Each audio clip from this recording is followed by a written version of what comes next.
Good morning, everybody. My name is Debbie Jennings, and I'm with the Chesapeake Region Safety Council. It's nice to have you on board today.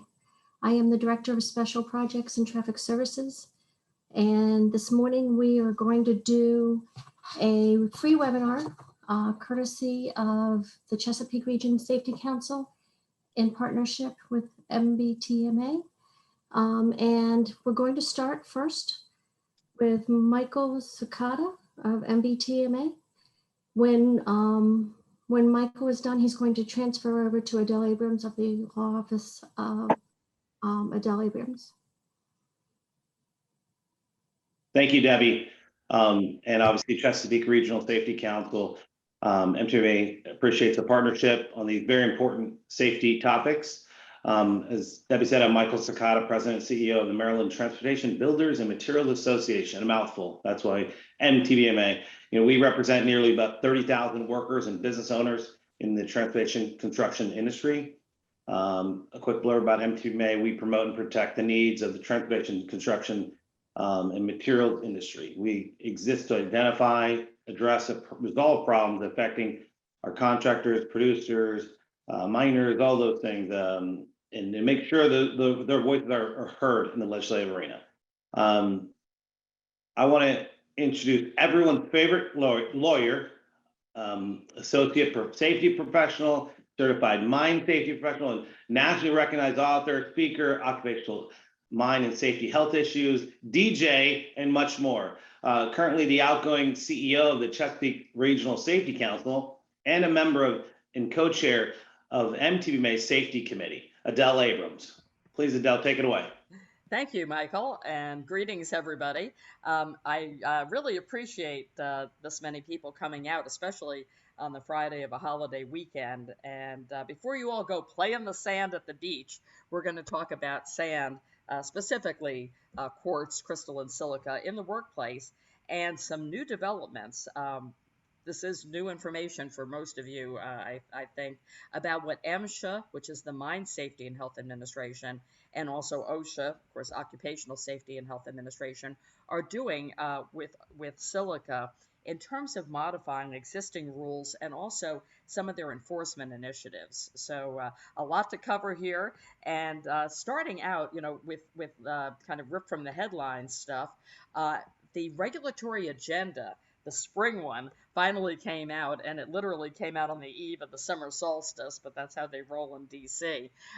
And it gave an update on the status for both the Osha and the Emsha respirable crystal and silica initiatives. The rulemaking, the notice of proposed rulemaking for silica on the Emsha side of the fence is now due this September. So we're in July now as of today.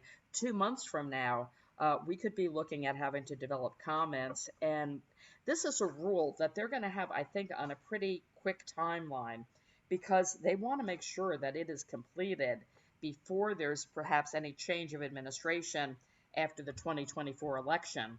As some of you know, if you're a regulatory geek like I am, the Democrats have had kind of bad luck in that they've gotten some major rules done right at the end of the administration, President Clinton's ergonomics standard being probably the centerpiece.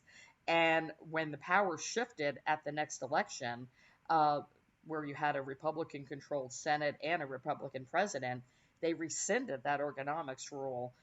This is in 2001, so we are talking ancient history for some of you. And as a result of that, OSHA can never do another ergonomics standard without the express consent of Congress. President Obama, he put some rules out, including a continuing violation rule, at the very end of his administration. And yep, when Trump and the Republican Congress came in, they rescinded that rule under the Congressional Review Act. And so the last thing they want is to pop a major silica rule out within that period of review, where, again, if fortunes change, not in 2022, but in 2024, that rule could be gutted, and that could really block them from doing a future rule. So the timing is everything when it comes to this Emsha rule. I also want to mention that there has been pressure from Congress on Emsha to do a respirable crystal and silica rule. in large measure because, of course, they are peas in a pod, the sister agency of OSHA, and we're in a situation right now where the current MSHA permissible exposure limit, or PEL, I'm going to use that term a lot, is twice that of OSHA's Silica rule that took effect in 2016. So you've got this disparity now, and I'm going to talk about that because it's a real world issue a little bit later in this presentation. But if you have, say, a cement operation on one side of the street under Emsha, and you have a ready mix operation on the other side of the street under OSHA, and perhaps you use employees at both operations as needed, you're in a real box already because those workers are being trained under OSHA that any exposures above 50 micrograms per cubic meter, and that's as an 8-hour time-weighted average, or TWA, more on that in a little bit, any exposures above that are injurious to your health.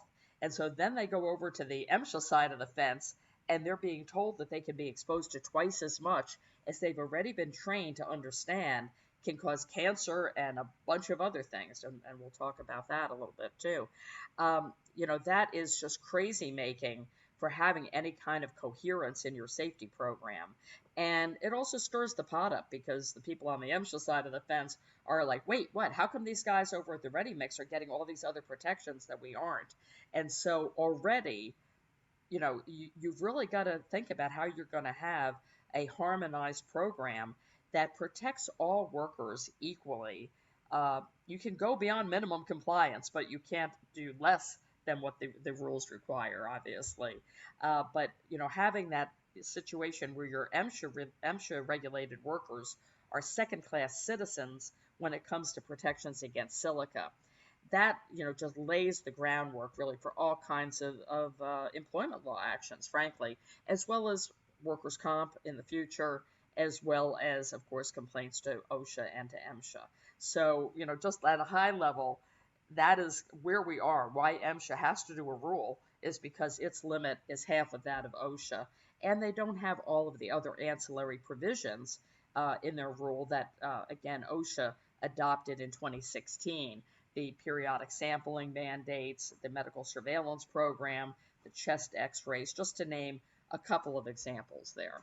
Now, when MSHA embarks on this rulemaking, and they have already done a request for information, that was years ago.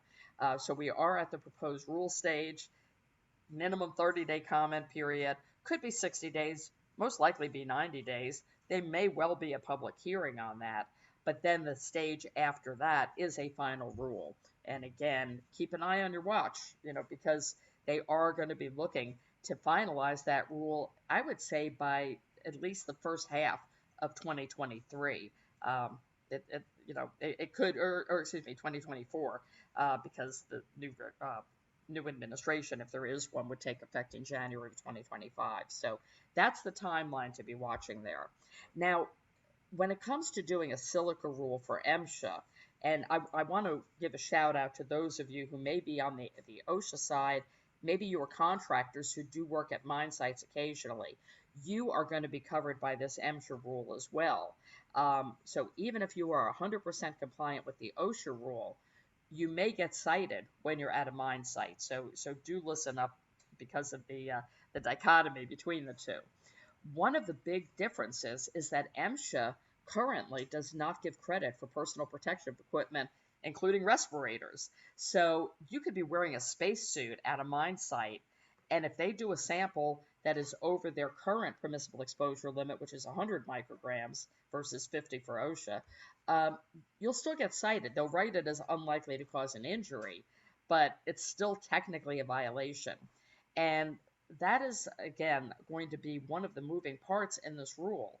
As an attorney, I testified back in 2019 when they held a hearing after that request for information. And I pointed out that the Coal Act, which is from 1969, does bar not the use of PPE, but giving consideration of it for compliance. Whereas the 1977 Mine Act that created MSHA and covers the metal and non-metal sector, including construction aggregates, obviously, that does not have that prohibition on PPE.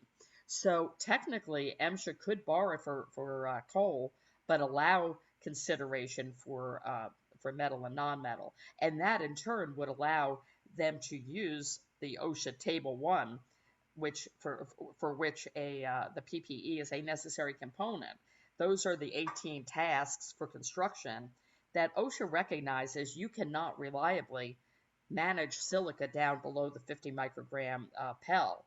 And so they say you can use this combination of measures. And if you follow the chart, and this is for construction only, you don't have to sample. And even if OSHA samples and you're above the 50, they wouldn't cite you for an overexposure. So clearly, myself, my firm, many of the companies I represent, we've been cheerleaders for Emsha to adopt this Table 1 approach. But so far, they have been a bit reluctant, at least in discussion on this. And Patricia Sylvie, who is the Deputy Assistant Secretary for Emsha, she said when they announced the Emsha Silica Initiative I'm going to be talking about, that it is their plan to have a single unitary rule on silica for both coal and metal and non-metal. So if that's the case, then you're going to have to meet that 50 microgram level, assuming that's what they're going to adopt, and I think we all assume that, solely through engineering or administrative controls. And even the issue of whether worker rotation will be allowed is a bit at issue right now, because silica is considered a Group 1 human carcinogen, and there has always been a presumption or a preference against worker rotation in the Department of Labor when you're dealing with a carcinogenic substance. The reason for that being you don't want to have more people exposed to it than necessary. Now, I will tell you, pretty much anybody who works at a mine is exposed to silica, just like pretty much anybody who works in construction has some level of silica exposure. And I'm going to take this a step further.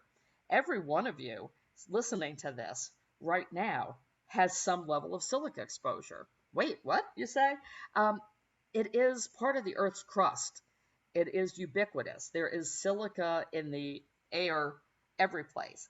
Now, it's not at harmful levels, but the idea that you can have a silica-free sample in any mining or construction workplace is just nonsense, unless you are maybe in a vapor lock laboratory room or something. But otherwise, it comes in when you open the door. If you have an open window, there's going to be a certain amount blowing in. You don't see it, and that is one of the big takeaways is if you have a cloud of visible dust on your work site, and I drove through one on a paving operation yesterday. It was kind of scary. I closed my windows very quickly. If you have visible silica, though, that is not what hurts you. It's the invisible, the respirable particle, which is, hundreds of times smaller. That gets into your lungs, and it lodges there. It can't be expelled easily.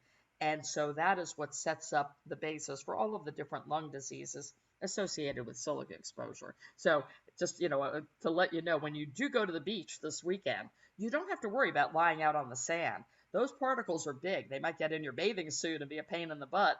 They might get into your sandwich and literally turn it into a sandwich, but they aren't going to hurt you. It's that invisible fraction, the respirable particle, that both OSHA and MSHA are concerned about. So moving along here also, Pat Sylvie, again, the deputy at Emsha, announced last week at a stakeholder meeting, it was earlier this week, that they are going to also be enforcing this against contractors at the mine site, including in their enforcement initiative. So if you happen to be there as an electrical contractor or a mechanical contractor, maybe you're with Caterpillar and you're servicing equipment, or you're installing a conveyor system, or you're even there, just moving material around within the mine, but you're a third-party trucking company or construction company. If you are present at the mine, Emsha said, when they show up to do their enforcement initiative, they're going to hang a pump on you. And if you have an overexposure as a contractor, your company is going to get cited.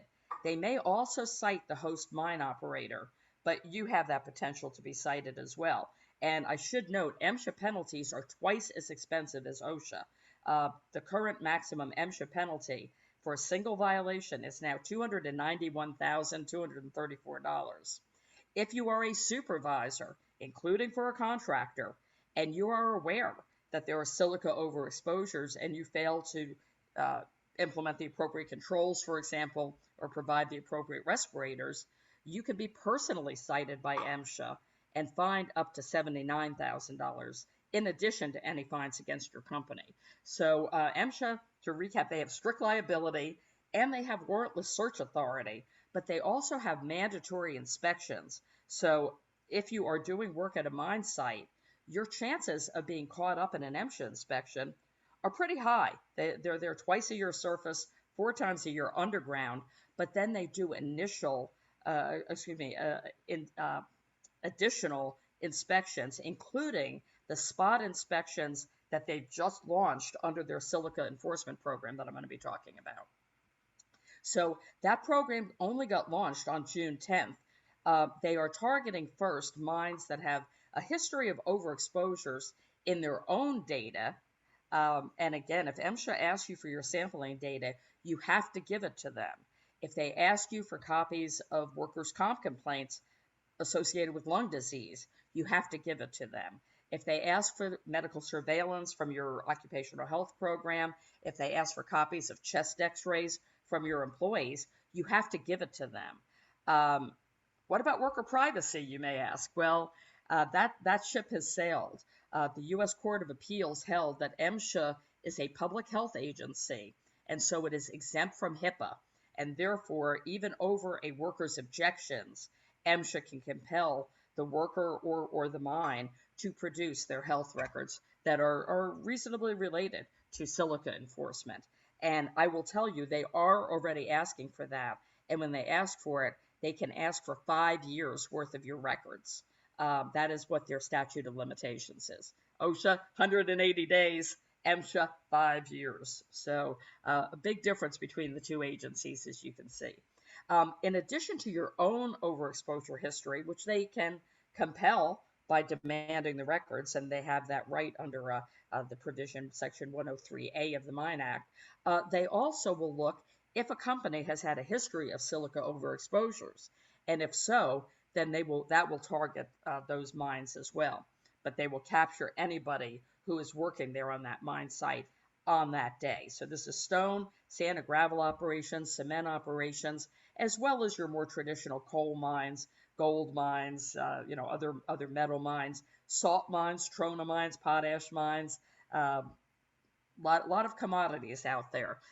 Even lithium and titanium are mined here in the U.S. There's a lot of more going on in the mining industry than you guys know about, I think, in large measure. But by certainly the aggregates industry is the biggest sector.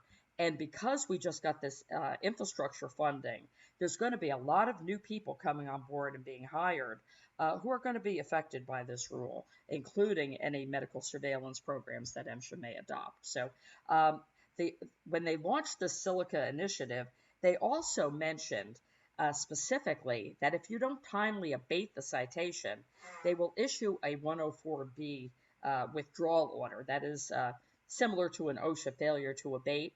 The penalties on that are $6,600 a day.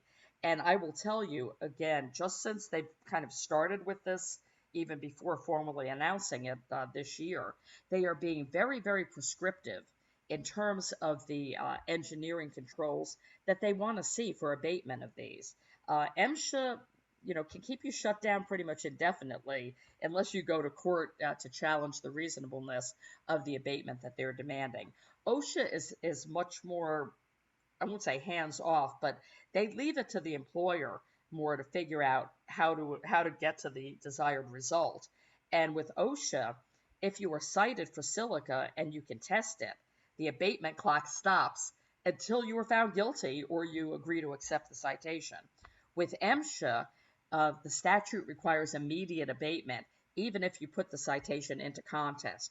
So, you might have to do $100,000 worth of controls to abate a citation that's $1,000 and might even be vacated down the road. But that is how it works with Emsha. Beyond that, I think I've covered the other things on this slide. So the rulemaking that Emsha has as a companion piece to the enforcement initiative is really necessary. I mean, I'm going to put it out there. Once you've had the Court of Appeals agree that OSHA's 50 microgram limit is the bare minimum that they can reasonably require in order to protect workers, it's hard to imagine that they're going to allow the Emsha 100 microgram level to stand. It's actually a formula that they use, and I've given that to you there, but it's a functional equivalent of the 100 microgram level. Now, these are based on the 1973 ACGIH threshold limit values. So, that is way, way ancient history, you know, coming up on the 50-year reunion for those high school graduates. So it's really inconceivable that we think it's appropriate to protect workers, frankly, at that level. And, I want to make it clear, I represent employers, but I am a safety professional. And, the ship has sailed in terms of really debating, I think, on the scientific merit. The studies are out there. They do show that exposures above 50 micrograms are consistent with the development of COPD, pneumoconiosis, silicosis, fibrosis, lung cancer, renal disease, and also autoimmune disorders. And when the business community challenged that OSHA rule, it was litigated, and in 2017, Merrick Garland, who's now our Attorney General, but at that time was a seated judge on the Court of Appeals, he wrote the decision that, again, put the imprimatur on all of OSHA's health findings. So while Emsha, under the Mine Act, has a slightly different statutory burden of proof to support a health standard, they'll be able to use the body of evidence, the scientific evidence that is, in the OSHA rule, update it between 2016 and 2022, and put that out there as a proposed rule relatively easily, I think, in the next 2 months. Now, as I mentioned earlier, they did have a request for information, and the comment period on that closed after that public hearing they held in October of 2019. So now we're looking at the proposed rule in September of this year. There are a lot of legal issues, surrounding how they're going to be doing the sampling. Are they going to delegate that to the mine operator, as they've done historically for the coal industry? Or are they going to continue to do the sampling for the mining industry on the metal and non-metal side? There's a lot of concern about tampering with samples. There was a huge piece of litigation back in the 1990s called the Abnormal White Center litigation. And in fact, in this enforcement bulletin that Emsha put out, they warn miners against tampering with the samples. You can go to prison for that. So, Emsha does not do a great job on sampling. They fall off. They get dragged through the dirt. You've got to let the inspector know right away if that happened, because otherwise, if the sample tests in an abnormal way, they could come back and either charge your company with tampering criminally, or the person themselves with tampering. So be very careful about that. Among the issues, though, in the Emsha rule is whether to have that unitary coal and metal non-metal rule. Another one is whether to adopt the action level of 25 micrograms per cubic meter, which is what's in the OSHA rule. Now, for OSHA, the 25 action level is the tripwire after which, if you can consistently stay below that, you don't have to do sampling anymore. You don't have to cover workers under your medical surveillance program. You don't have to do the chest x-rays. And you don't have to include those tasks in your written exposure control plan. And I'm doing that kind of as a quick refresher for some of the things in the OSHA rule. But with Emsha, there's going to be very, very few places at a mine where you're going to be able to get below 25 micrograms, other than maybe administrative offices or laboratories. So that could, if they just adopt kind of a rubber stamp version of the OSHA rule with the periodic sampling requirements. And again, for refresher, if with the OSHA rule, if you're above 50, you have to resample all of those positions every 3 months. If you are between 25 and 50, you have to resample every 6 months. And then if you get below 25 for 2 consecutive samples for that task, then you can remove it from your program. But with Emsha, very few tasks that are actual, active mining activities are ever going to be below 25. So you could be in that loop of having to sample every position every 6 months indefinitely. The table 1 is the solution to that. That takes all of those tasks that have been identified as not being controllable down to 50 out of the sampling loop. But the complicating factor there is MSHA's view of personal protective equipment, and so far they haven't, shown any indication that they're going to move on that. But if they don't, then we can't use Table 1. It is going to be either periodic sampling or eventually developing a body of objective data that is sufficiently robust that it satisfies MSHA. And again, that's assuming that they do a parallel provision to the objective data provision in the Osha Rule. At that point, you could stop sampling because you'd have enough information to gauge what kind of controls are needed to be maintained. Another question that has come up quite a bit is, can MSHA cite you based on your own historical sampling data?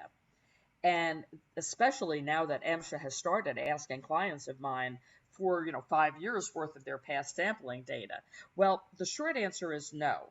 MSHA could not cite you just on your own sample because they wouldn't know if it's accurate or not. They wouldn't know if you calibrated the equipment properly, how long you did the sampling, whether the sampler was even in the right breathing zone area. But what they would do, let's say they come to the site, they sample you, and they find an overexposure. And again, right now I'm talking about above 100. They would then ask to see your sampling data if they don't already have it.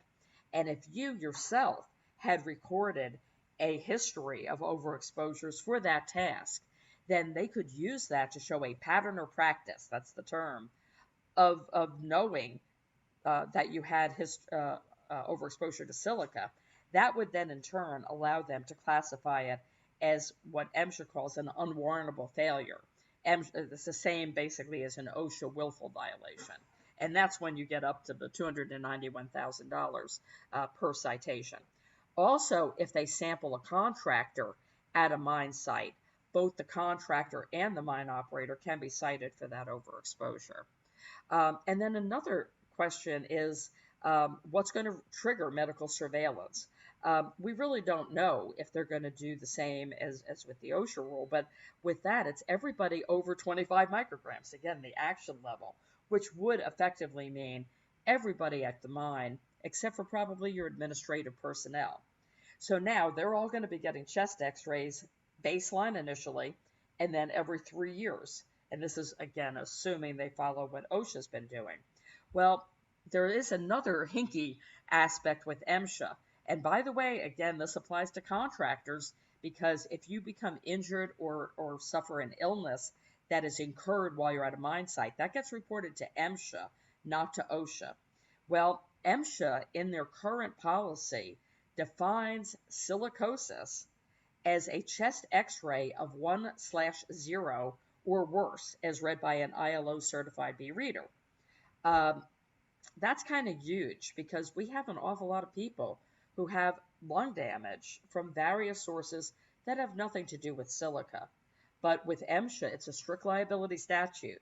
They say even if you are asymptomatic, but your chest x-ray is 1/0 or worse, it has to be reported to MSHA within 10 working days of getting that report from the B reader.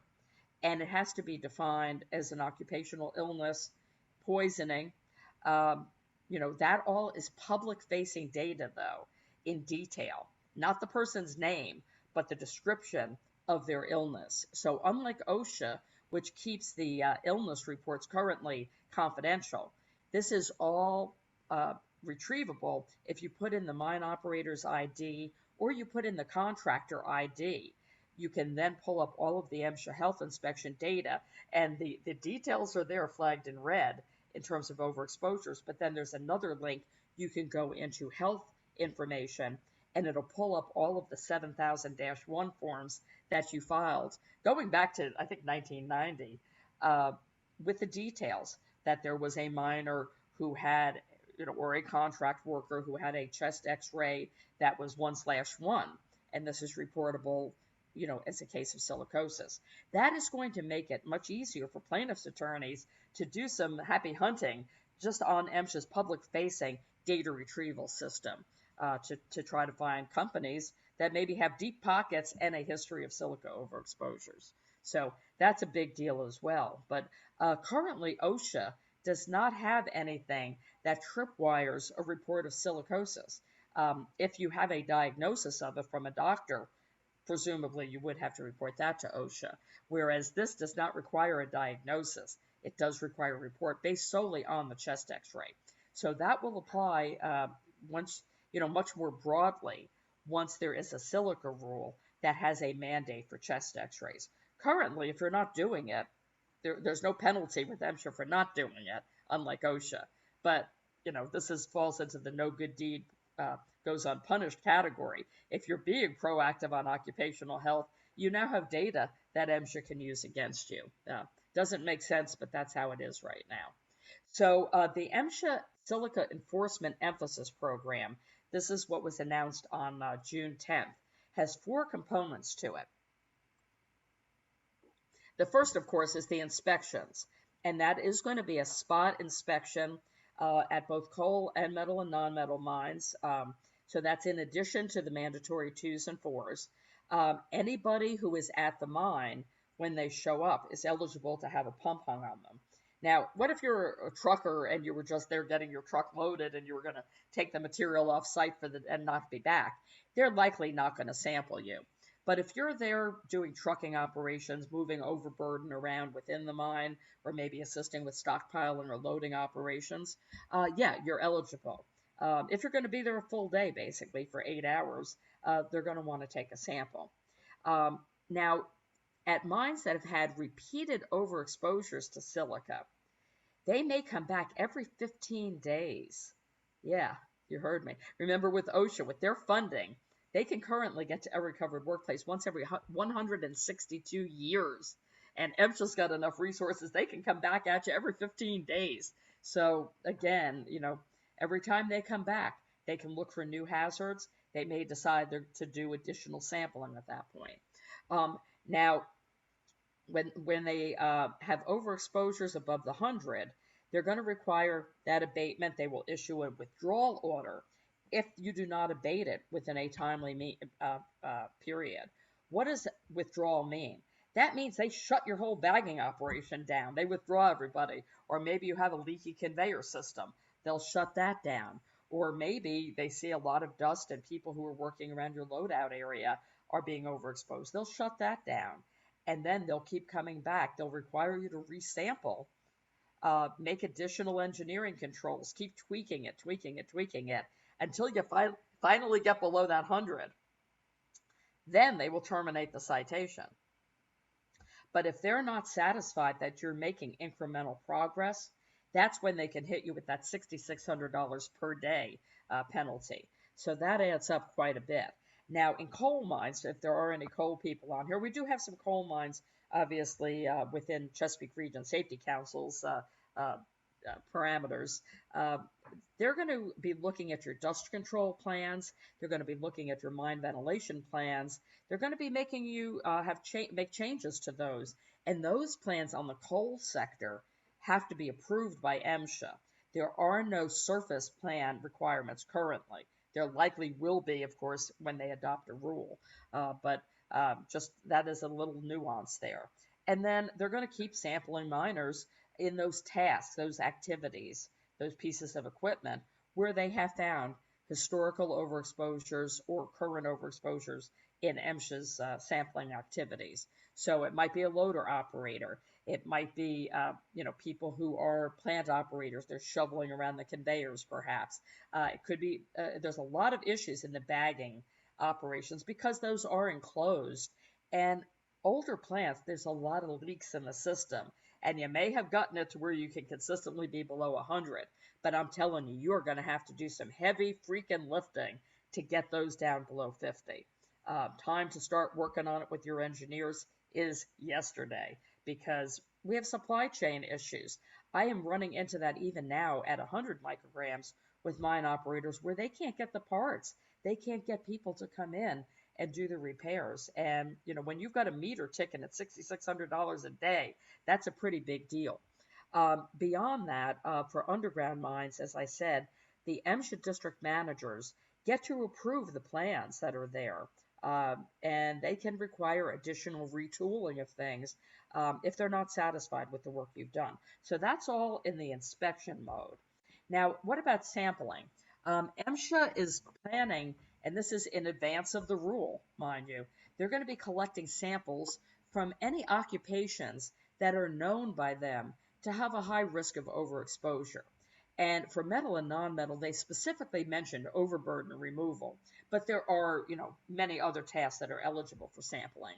And for coal, they found some of the highest silica exposures are when they're doing construction of a shaft or a slope, because you're digging a lot of virgin ground there, which still has the silica, the layer of earth. Once that has been removed, and you get down to the coal ore or the metal ore, you have less silica exposure, although it's not inconsequential.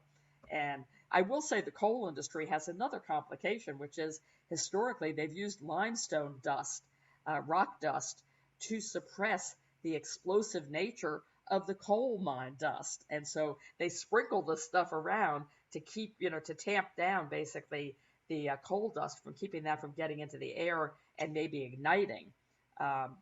Well, you're adding silica to the situation when you're doing the rock dusting. So I'm going to be very curious to see how Emsha addresses that when they do the rule, that is. Now, compliance assistance is a third aspect of this enforcement program. They are going to be doing outreach to stakeholders, operators, the industry, including contractors, and labor through the unions primarily. They are sharing information as they did earlier this week on the stakeholder call.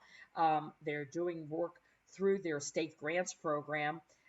We don't have a lot in Maryland of state grants activity, but there is more assistance. Pennsylvania has it through Penn State. Virginia, there's been a fair bit of assistance there. Delaware, their state grants is provided through Penn State as well. They were small. I live in Delaware. We're small enough here that we don't get our own program really. And they're also going to be doing outreach through their educational field services and their small mines office. So they're developing collateral materials for distribution, compliance assistance. Just be careful, because, as I like to say, anything you say to Emsha is on the record. And while the compliance assistance folks, the EFS, small mines, they aren't there with the ticket book. They're not there as authorized representatives. If they see conditions that are not compliant, if you're maybe having an argumentative attitude and you say that this silica stuff, this is all BS, it's just dirt. They can report that back, so just be careful about that. And then the final component of this 4-part initiative is the miners, the workers. And miners include construction workers and other contractors who are at a mine site. They are defined as miners. There is a different definition under Part 46 for people who are there short term. However, if you're there and you're doing substantive work, you're not just delivering the FedEx packages and moving on to the next customer down the road, they're going to look at you as being a miner. So when Emsha comes on site, they are going to be talking to everybody there about their rights, the right to accompany an inspector and point out hazards and express concerns privately, the right to get an immediate Emsha inspection if they report hazards that are safety or health related. And again, this is a distinction between OSHA and Emsha. OSHA will take a hazard complaint. They'll send a letter, typically an email to the employer saying, we got this complaint. They give the employer 5 days to respond. And if they're satisfied with the employer's response, that's it. Again, they don't have many inspectors on the OSHA side for 6 million workplaces. Emsha has about the same number, and they cover 13,000 mines. So do the math. but they do show up. If they get a hazard complaint, there is no call to the employer to say, hey, one of your workers has a concern about this, what do you have to say? They just show up, boots on the ground with a ticket book. And when they show up because they've been called by an employee about a hazard, they are armed for bear. They are, they are operating at that point under the assumption that you are a scofflaw employer, and that if you cared about your safety program, your workers would feel free to go to you directly, and you would address things in a timely manner. So from Emsha's viewpoint, if they get a call from a minor, it's like somebody who's drowning, putting their hand up, help, help, I'm going down for the third time. They're going to get there. They're going to be there. They also are going to be telling your workers that they have the right to refuse to work in an unsafe situation related to silica and otherwise, without fear of retaliation or discrimination. And I have already had in the Biden administration one of these cases where a minor said to their supervisor, they were asked to walk down a hall road and do a workplace examination down in the pit area. And they said, I'm not going down there, it's too dusty. And the supervisor said, oh, come on, it's okay, don't worry about it, I'll go down there with you. And the worker said, looks too dusty to me, silica concern. And the supervisor said, okay, I'll get someone else to do it, but we're going to have to think about how to deal with this insubordination. He went back to the employee 2 hours later and said, don't worry about it. I'm sorry, I was a little bit, rash there, and you're not going to be disciplined. Well, he had already filed a complaint with Emsha, and they took that case. They proposed a $17,500 penalty against the mine operator, and they also were going to do a personal prosecution of that supervisor for telling them to do unsafe work. We ended up settling the case for about $3,000 and no action against the supervisor. But that was kind of scary because this is a discrimination action where there was no actual retaliation. There was no disciplinary action. He lost no pay. There was no record to purge from his file. But the judge said, yes, this is an interference claim. That's simply the threat of discipline after somebody refuses to do something they feel is unsafe. Just that threat is interference with the minor's protected activity, to refuse work. So be very, very careful about that. And then, of course, they're also going to tell them about their rights under Section 105C of the Mine Act to file a retaliation complaint if they are terminated, disciplined, or even the threat of discipline. Now, Emsha's whistleblower protections are more robust than OSHA's. It's a 60-day statute of limitation. Contractors can file under the Mine Act if the discrimination happens related to activity while they are at a mine site. And there is even a private right of action. But it's a pretty big deal. There's also temporary reinstatement. So if you fire somebody at a mine, for refusing to do work or for a complaint, maybe a safety-related complaint, they have the right to economic or physical reinstatement the whole time their case is pending. So again, a lot going on there. But as you can see, the Emsha whistleblower protections have a lot more teeth in them than the OSHA ones do. And they're already very sensitive to this when it comes to silica.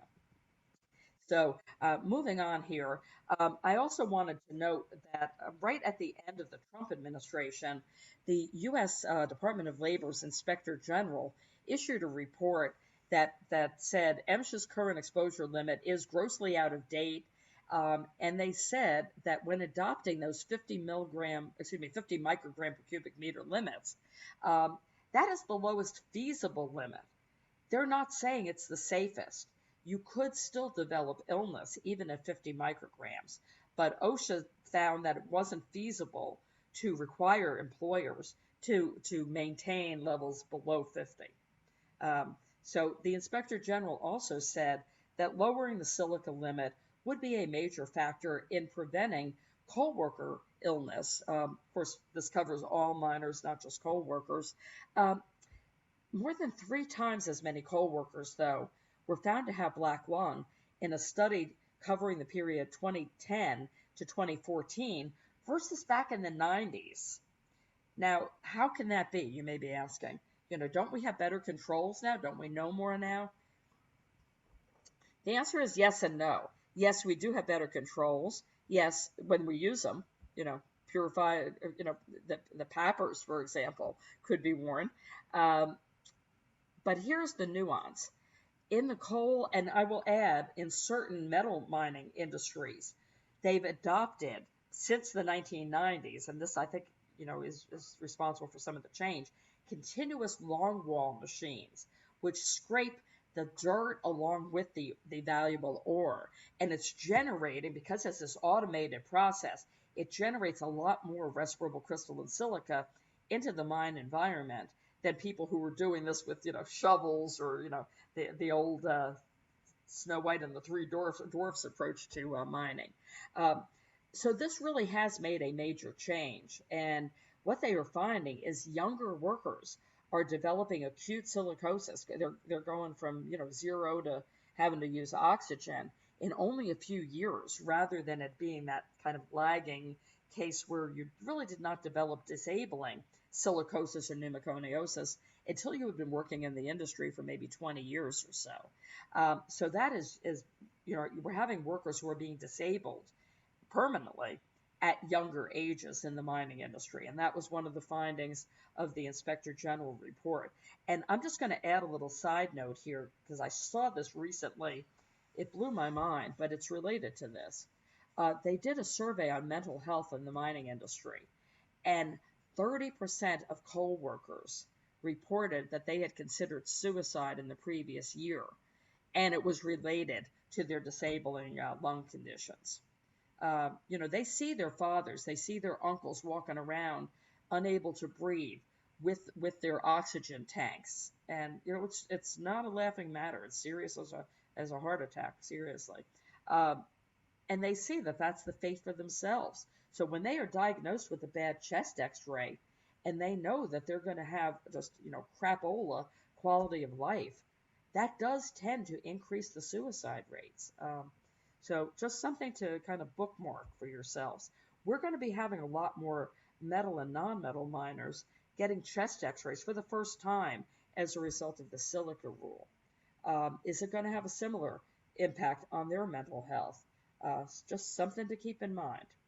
So that is what we have on the Emsha side of the rule. And I was going to now use the remaining time here very quickly. I am going to go into rocket mode just to bring you up to date on some of the OSHA side of things. And then we will going to open this up. We're going to stay past 10:30 and take questions that you might have concerning everything I'm laying out here.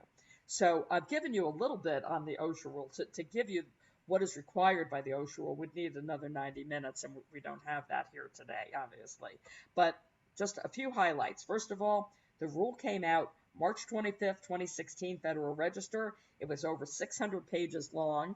And since that time, really just in the Trump administration, they put out two sets of guidance. One is for the general industry rule. One is for the construction sector. And there are a lot of them, 53 questions in the first set of guidance, 64 in the second set of guidance. They've also put out a few letters of interpretation. I've tried to capture some of them in this PowerPoint. I'm not going to read all of this, but this is a reference material for you, and it should be available to you after the fact if it isn't already. If not, email me and I'll be happy to send you the set of slides. So the OSHA rule came out at the end of the Obama administration. The business community sued over it. The business community lost. The union sued over it. They lost on one point, which was they wanted the exposure limit to be 25, not 50. So they lost on that. The court agreed it was not feasible. But they also sued, saying that OSHA should have fleshed out why it did not include medical removal in the final rule. They had asked for comment on it in the proposal. And again, Judge Merrick Garland agreed that OSHA blew it. So he directed OSHA to reopen the rule to consider whether medical removal provisions should be included. Well, on the spring agenda, the one that just came out June 20th, I think.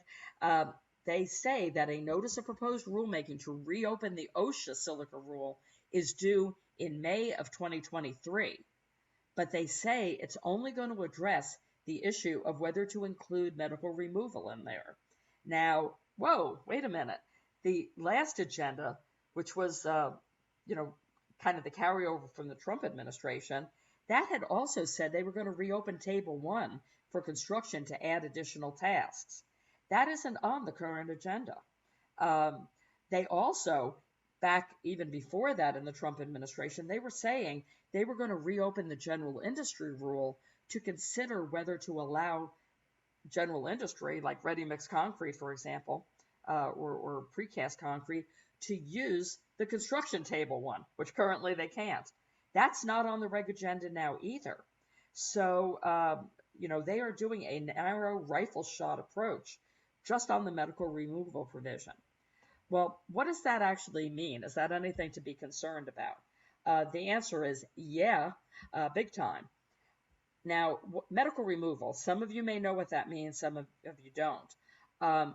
I'll use the lead standard as an example. And by the way, they're reopening the lead medical removal provisions as well. That literally is out for comment right now. It's in today's Federal Register. But in the lead sector, going with the current rule, if you're a welder, for example, and your blood lead level gets up to a certain point, you have to be removed. And then once your blood lead level goes down after not doing lead-related work, then you can be returned to work and you can resume welding again. And what OSHA's looking at for that is lowering down the removal limit and the limit at which you could be returned to work. Well, here's the quandary with silica. There isn't a biomarker for it. You can't take a blood sample and know how much silica you've been exposed to. You can't take a hair sample. You can't pee in a bottle and know how much silica you've had. Really, the only thing they can look at is a chest x-ray. And as we've, it isn't dispositive. It might be silica related if you have an opacity. Maybe you have long COVID. You have that broken glass look. That's going to give you a 1/0 or worse chest x-ray. Maybe you were a vapor. You were vaping those bootleg carts that had the vitamin E oil. The damage that did to your lung could appear as silica. And then you might have had a history of TB or bronchitis or, organizing pneumonia, idiopathic pulmonary fibrosis. There could be many things that cause lung damage, but they're going to masquerade as silica on your chest x-ray. So now you've got somebody who's got a triggering chest x-ray and they're removed from any silica exposing work. In the construction sector, you don't have any. General industry, they may be able to work in another industry. They're probably not going to be able to work in the concrete sector, just to use that as an example. Or asphalt would be another thing. Put them on a paving crew. They're still going to have silica exposure. So that means that individual is going to be removed. Temporary total disability for workers' comp in all likelihood. But their lungs aren't going to get any better. So they may never be able to return to work. And those cases of medical removal are going to be either permanent partial or permanent total disability cases. That is a huge issue.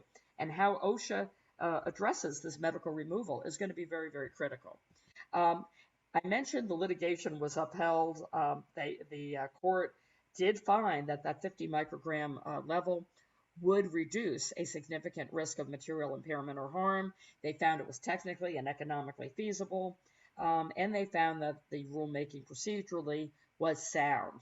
And then, as I mentioned, they told them to remit it for additional consideration on medical removal. Now, the big development, I guess, on the silica enforcement for OSHA is that they have an ongoing national emphasis program. And 2% of all OSHA inspections now have to target respirable crystalline silica. If you're a state plan, we have Virginia and Maryland being state plan states. It's mandatory. So you're covered whether you're in Pennsylvania, Delaware, New Jersey, West Virginia, or DC under federal OSHA. And then MOSH and VOSH have to have comparable programs as well. They are targeting construction using their C-Target app.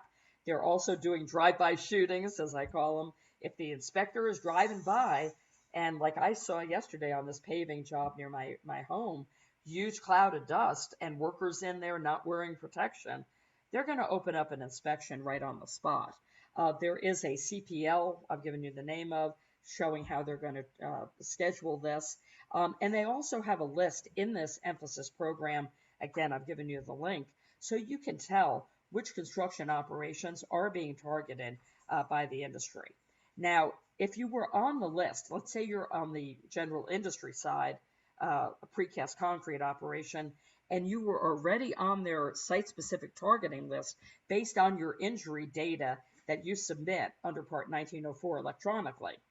If your incidence rate, your DART rate, is higher than average for your industry NACE code, then you go on that site-specific list for a wall-to-wall inspection. But they don't get around to all those. That's the lowest priority inspection. So now, let's say they target you for silica. When they come in, normally these national emphasis program inspections are targeted narrowly. They would only look at those processes involving silica. But while they're there, they're going to do the site-specific wall-to-wall inspection. So they're going to look at everything on your site, not just those silica-generated activities. And it's going to include a record audit. So you get the worst of both worlds there. In terms of their revised inspection, clearly, there's almost 120 FAQs. I'm not going to be able to go through all of those in a couple of minutes here. But they did make it clear that because we are past 2020 now, your requirement to do medical surveillance is triggered by all workers who are above 25 micrograms, and that is, for the general industry sector. If you are covered, in construction, pretty much everybody is going to have the medical surveillance there as well. The fracking operations were initially grandfathered under the old standard, and they did not have to adopt the engineering and work practice controls until June 23rd, 2021. That's in our rearview mirror now. So fracking is fully covered under this standard. The COSHOs are going to be talking to your workers in detail, asking them about their knowledge base. Do they know which of the tasks they do are at high risk for silica? They're going to ask them if they understand your exposure plans, if they've gotten the training, if they're using respirators, if they've been trained, if they've had the medical evaluation and fit testing. And if they get inadequate responses when talking to your workers, they're going to cite you for training violations in addition to any of the other things. Now, OSHA does allow worker rotation as an administrative control. And remember, I said it's a wild card whether Emsha is going to allow that or not. I'm hopeful they will. They do for their noise standard, for example. But because of this being a Group 1 human carcinogen, it's not a slam dunk on that.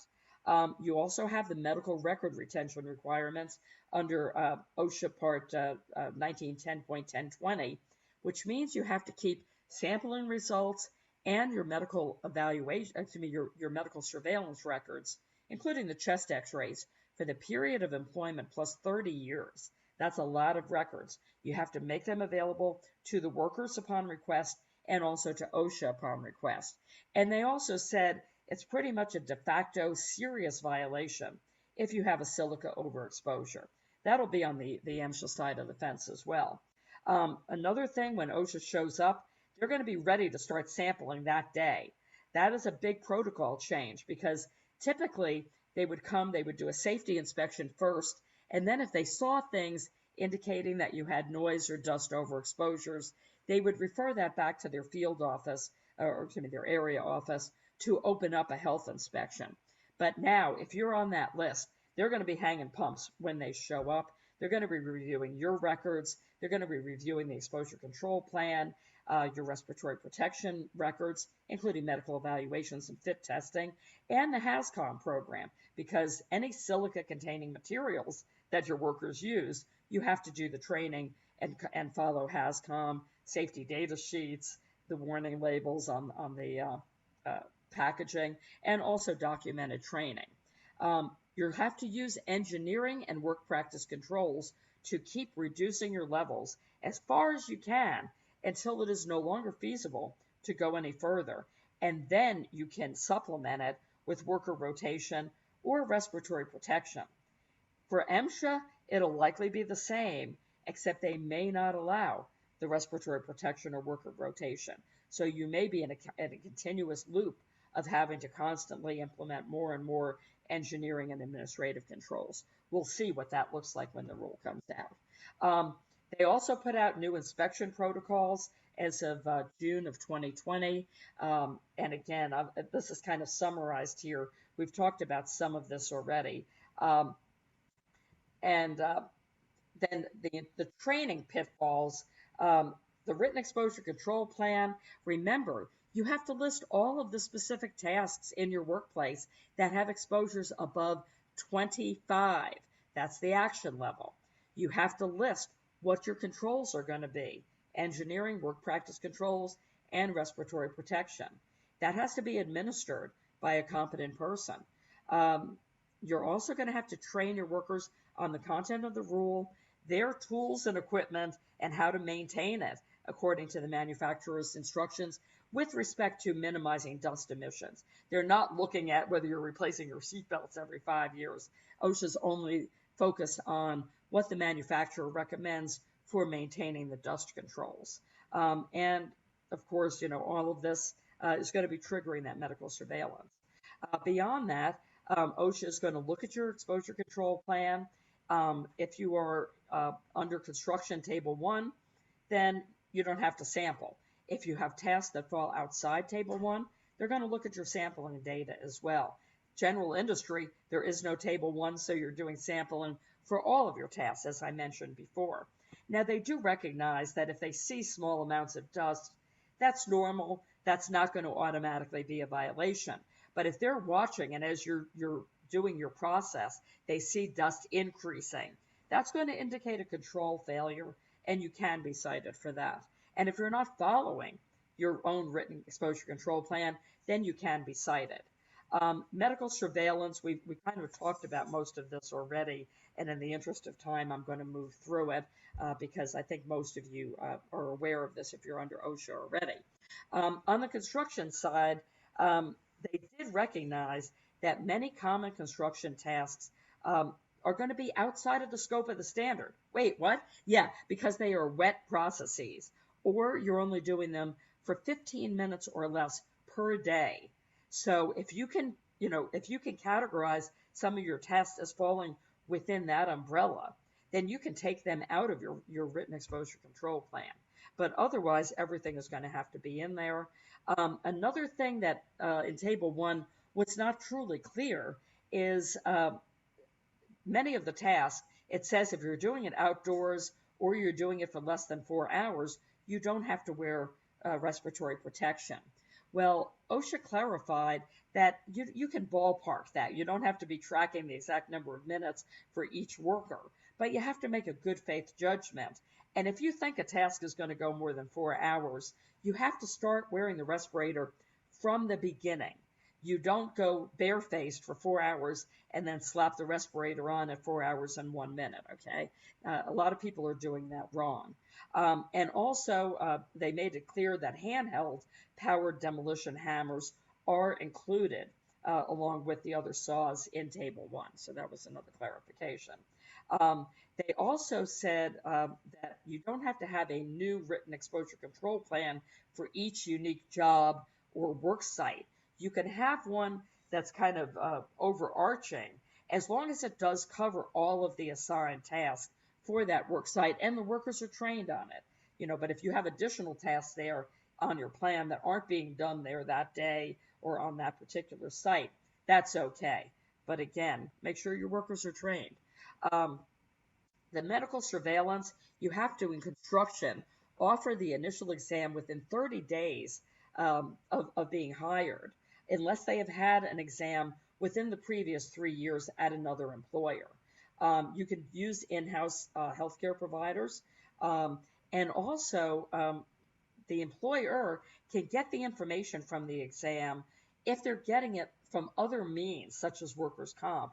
But otherwise, the employer is only told, yes, that the worker passed the medical evaluation to wear respiratory protection, but they're not told about the chest x-ray findings unless the employee signs a release and allows that. So you could have a whole bunch of people who have bad chest x-rays, 1/0 or worse, and if they don't want the employer to know about it, the medical professional has to keep that confidential. Now, the problem is going to be when you have that result and maybe they go to work over at your Emsha operation. That same 1/0 chest x-ray is now on the Emsha side going to be a reportable case of silicosis, even though you didn't know about it before. So this is going to get a little squirrely for you who deal with both Emsha and Osha. Beyond that, they made it clear you don't have to sample every individual worker. You can take, say, a haul truck operator and sample one to represent that universe of haul truck operators. And when you resample, it can be a different person. It doesn't have to be the person you originally hung the pump on. A lot of this, the short-term tasks are not automatically exempted, but they're not going to apply if you have objective data showing that under all foreseeable circumstances, they're going to be under 25. And that includes the failure of engineering controls, by the way. That's also something they've made clear in their guidance. So again, there's a lot here on the OSHA general industry and construction guidance, in terms of, identity theft. That's another one. There was a lot of blowback because OSHA was requiring you to put full Social Security numbers on the sampling results. Now they say if you omit that, it is going to be de minimis, which means you don't get a penalty and it doesn't count toward your history of violations. Also very important, you have to give the workers notice of their sampling results within 15 working days for general industry or 5 working days for construction. Why? Because construction is a more revolving door of a workforce. But that starts when the employer gets the sampling results. It's not 15 days or 5 days from when they did the sampling. It's from when you get notification from the laboratory as to what the results were. If you have one or more workers within an area that are going to be exposed to above 50, that whole area is regulated and anybody going through there has to put a respirator on, even if they're just walking through. So be very careful about that. Those regulated areas can be movable, but they have to have mandatory posted signage for the general industry rule. You still have to delineate it for construction, but you don't have to have the signage. So that was another clarification they made. You don't have to have a separate exposure control plan for different operations, procedures, or shifts. You can have a unitary plan again, but the terms you use have to be sufficiently descriptive so workers know what is going on in the plan.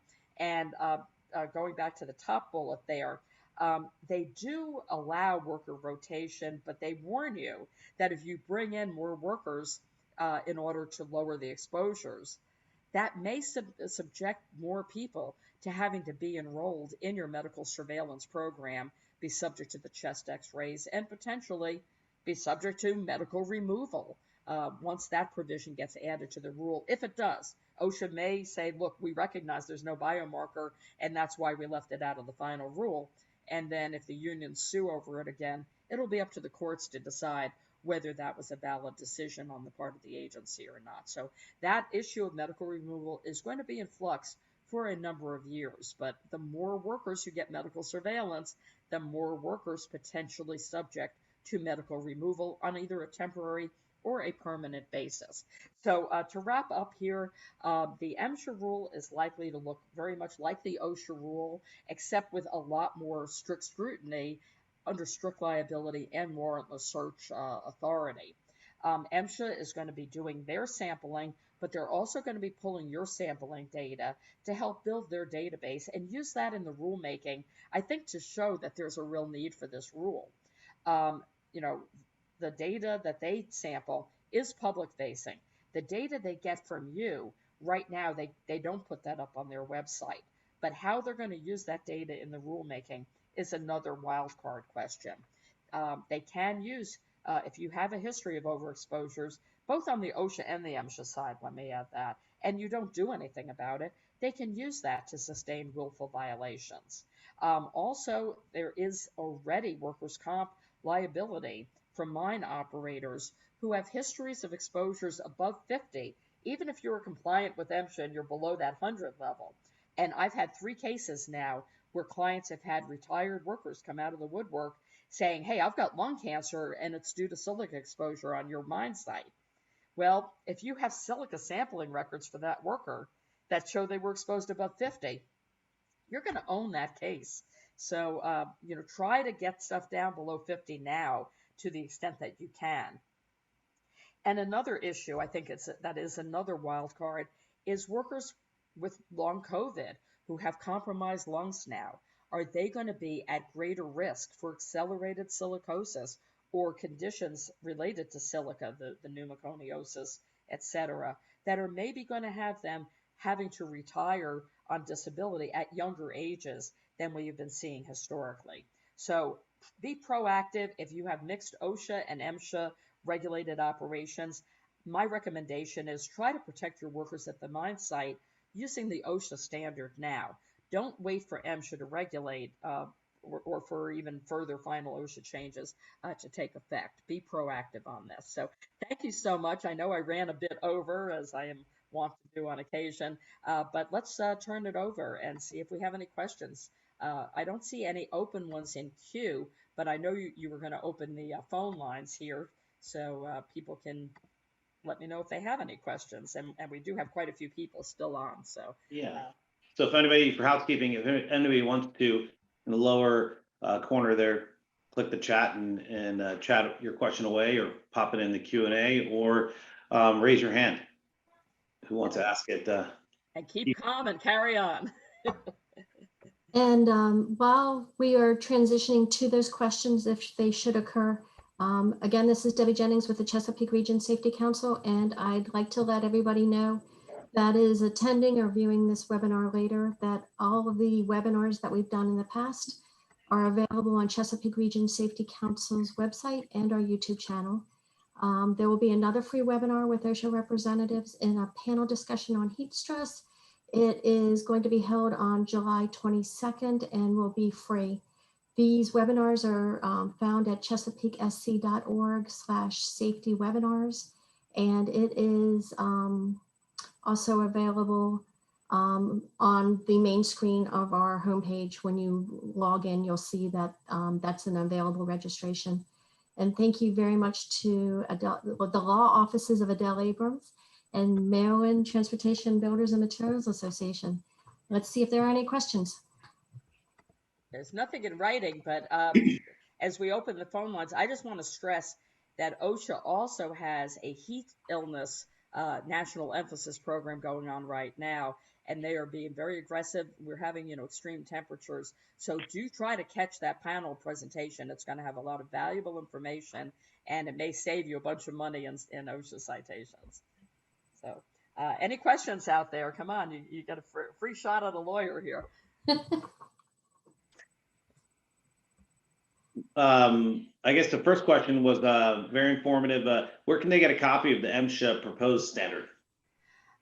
The proposed rule is not out yet, but the RFI was in the Federal Register, and then the transcript from the public hearing from 2019, that is also available in MSHA's rulemaking docket on www.regulations.gov. So if you go to that and then in agency, you search MSHA, use Silica as a search term, you'll be able to pull up that rulemaking docket, and all of the information, the RFI, all comments submitted to date on that, as well as the transcript from the public hearing, are accessible. And when they do put out the proposed rule in September, that will appear there as well. And we have a hand raised. Go ahead, Danny. Can somebody unmute Danny? Yeah, I think I just did. Danny, I think. Hello. Hello. Can you hear me? I can Hi. hear you. Hi. Hey. Thank you. Great presentation. Thanks. I'm somewhat new to the Emsha role. I've done a lot of work in OSHA, but I also been tasked by my department to do Emsha training for the annual refresher training. This is a topic that I've been trying to get a good handle on, what to inform mine owner what to do with silica exposure.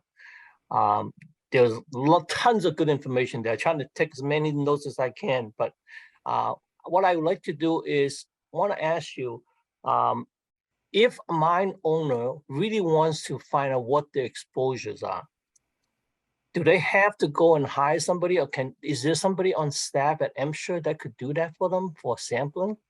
Well, everything you do with MSHA is on the record, so you're better off doing your own sampling. And, you know, consultants will do that for you. I mean, we, in our consulting role, we do that as well. We've done that for quite a few folks. Michael Peelish at my firm does a lot of this work, as well as the training on it. You can get trained, and boy, I think I don't know if it just happened. It just happened, but the National Stone, Sand, and Gravel Association periodically will do noise and dust sampling workshops where you can get trained on doing this silica sampling. And once you're trained, then you can actually borrow equipment from the MSHA area offices and do your own sampling. You still have to send the samples out to be analyzed by a lab, but that is one way to get your own results without hiring a consultant. The problem is if you just buy a bunch of samplers and you hang them on people and you don't know what you're doing, you're going to get, you know, perhaps erroneous results. And that's garbage in, garbage out. Now you're going to be building a program around erroneous sampling information. So my recommendation would be, if you don't have any of your own data now, bring somebody in, you know, it doesn't have to be us, bring somebody in who is knowledgeable about industrial hygiene, get some baseline samples, and then, you know, you'll be able to figure out where you are and how much elbow grease is going to be needed to get ready for an MSHA rule.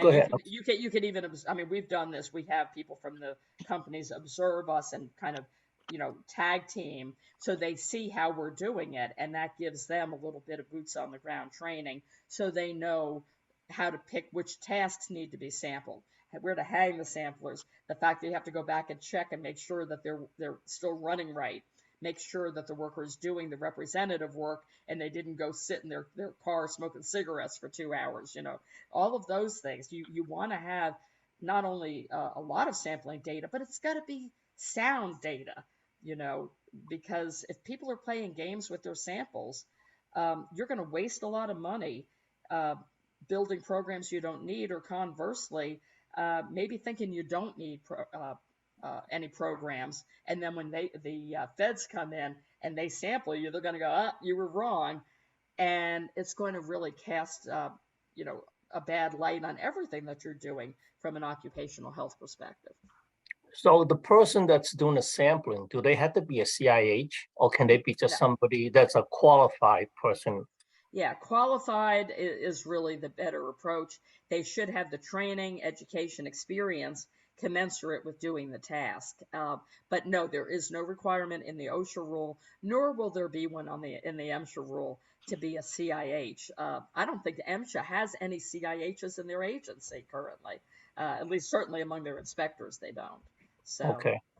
Now, is MSHA going to come out with something similar to Table 1 that OSHA uses right now for some of their tasks? Are they going to just kind of adopt some of the stuff that is already been listed in the OSHA table?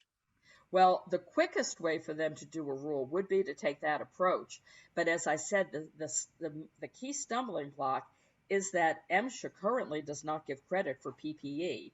And the whole thing with Table 1 is that you're going to do these, you know, X, Y, and Z engineering controls. You're going to do these administrative or work practice controls, and then you're going to supplement that with, you know, an APF 10 or an APF 25 respirator. Sometimes you're wearing it for the entire time you're doing the task. Sometimes you're only putting it on if you're indoors or after 4 hours. And so, you know, it's unique to each task in OSHA Table 1. Well, with MSHA right now, their position is, you can't do anything in that third column. You'd have to meet 50 solely with the first and second columns. And that's going to be very, very difficult because, again, most of those tasks and equipment on table 1 are things that are used in the mining industry. It's drills, it's grinders, it's, mobile equipment. And OSHA's already said, we know you can't stay below 50 without PPE. So how MSHA's going to process that information, that truly is the wild card, I think, out of everything in this rule. Okay, all right. Well, thank you. I have your contact information. If I do need additional information, may I contact you? Absolutely, and I'm an MSHA approved trainer as well, so I'm happy to talk offline about any questions you have on that too. Okay, thank you very much. Thanks. And do we have anybody else out there who has any questions or comments? Adele, there's one in the Q&A. Can you see it? Let me switch over to that box. It's under answered. I think we took care of that more of one. a question. When using a local union labor, who's responsible for doing the respirator test? That